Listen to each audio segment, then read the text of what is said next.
naman akalain na hindi ko rin inaasahan pa.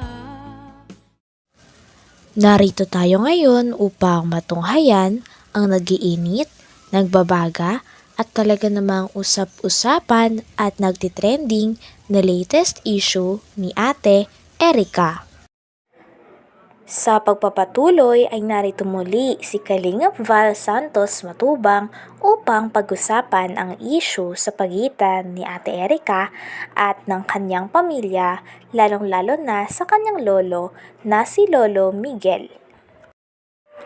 Pinakita nga dito na simula umalis na sila Ate Erica ay hindi na nga sila dumalaw sa kanilang lolo at lola na nagpalaki sa kanila.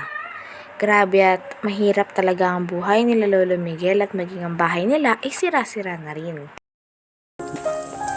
Tulungan po sila kasi nagtawag sa atin, nag-chat, nag-text at yun po humingi tulong sa atin. Although sila po ay si Erica po ay nagka-problema kasi umalis sa Kalingap, di nagpa-vlog. Pero yung vlog po dito mga Kalingap, tuloy-tuloy po yan.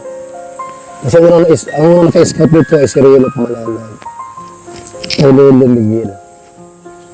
So, ang tanong ko kayo, Mr. kay John A, ano ang masasabi mo? Nasa dalawang hinahangaan mo.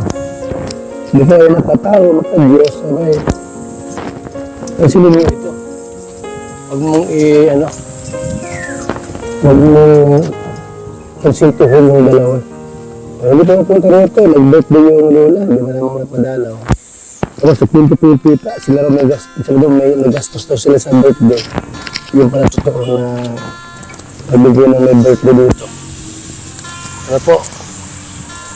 So, Kang, paalam mo rin pa sa may lupa. Para i-repair ko yung bahay ninyo, ano? Tapos ayos na ito yung problema. Sana, tay. Kung malamang magdala ko yung na-gisip ni Erica dito. Sila na. Yan na po sa akin. Magtapo ka na? Pinires ko na po sa aking memorya. Magtapo ka na sa kanila? Kampo na po yun. Kung sakaling bumalik, ano yung tawad? Tanggapin mo? Kahit na po. Ganit lang. Masagit na sa loob, ano? Siyempre po sa ginawa lang yan. Kahit pag ikaw na, pag ikaw na sugatan, pero may pilat yan. Pero mahal mo sila tayo noon pa. Noon po, mahal ko rin. Hatid sundo, nung maliliit pa yan. Sama-sama ko yun sa pahila ng Karabaw. Tanggal. So ngayon, wala na. Wala na. Hindi ko hinihiwalay sa aming mag-asawa yan. Dalawang yan. Maliit pa, nasa kompa po kami sa Labo, sa Malasugi. Ngayon kasama sila. Maliit pa po yan. Palit pa lang. Eh ngayon, nag-ibang ugali. Nasa pa kayo magulang yan, yung tatay niya? Ay, na-aksidente po, taga Mindanao yun, taga Namatay na. Agusan del Sur. Patay na. Na-aksidente yun. Ang ayaw nga ni Lolo Miguel na nangyayari ay ang pagsisinungaling ng side nila Ate Erica. Sinasabi kasi nila na nagpapadala pa rin daw si Ate Erica ng sustento sa kanyang pamilya, ngunit ang katotohanan ay bigla niya na lang daw iniwan si Lolo Miguel at wala na daw nagawa sila Lolo Miguel. Hindi na nga din sila kinakausap o binibisita kahit papaano. Kaya wag daw silang sinungaling. Bayaw ko yan. Bisita naman sa amin. Galabo yan.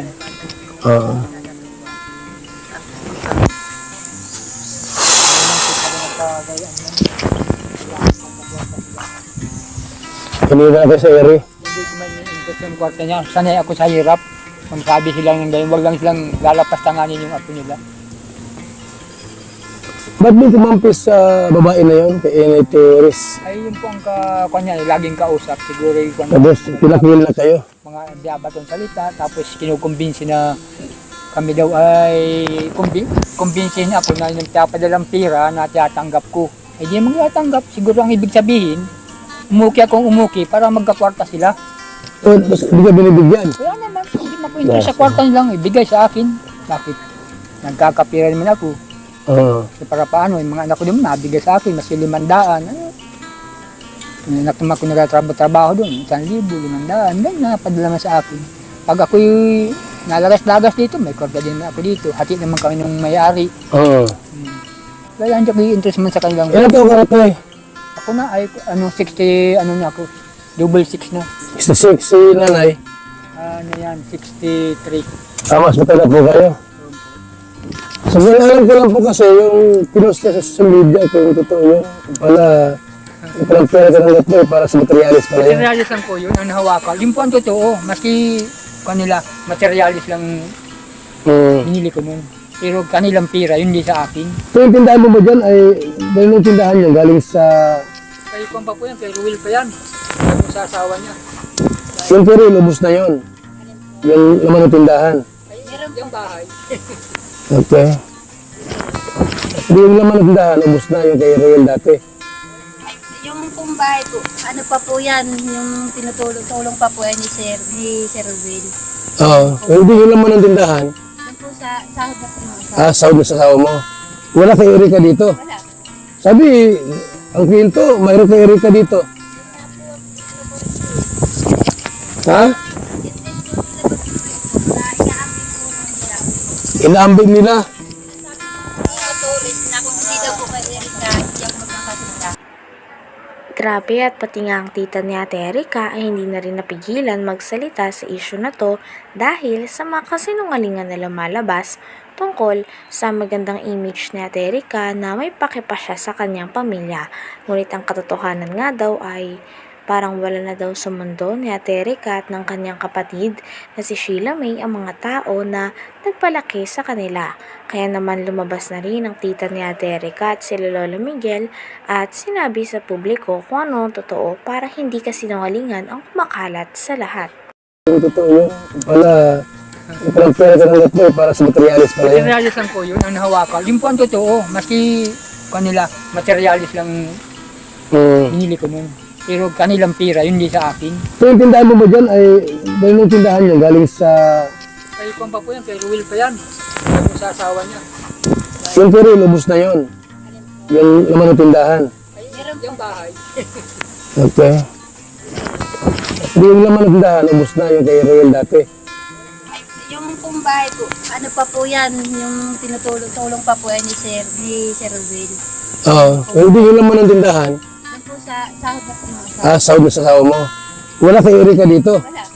Sabi, ang kwento, mayroon kay Erika dito. Ha?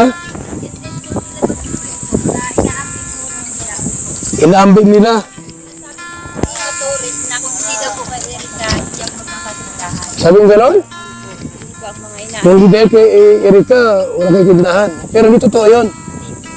Ito mga kalingat po, kasi mga kalingat po nila. Grabe naman. Ano yung nasa ng puso mundo? Ito may naman pa ate. Ha? Ha?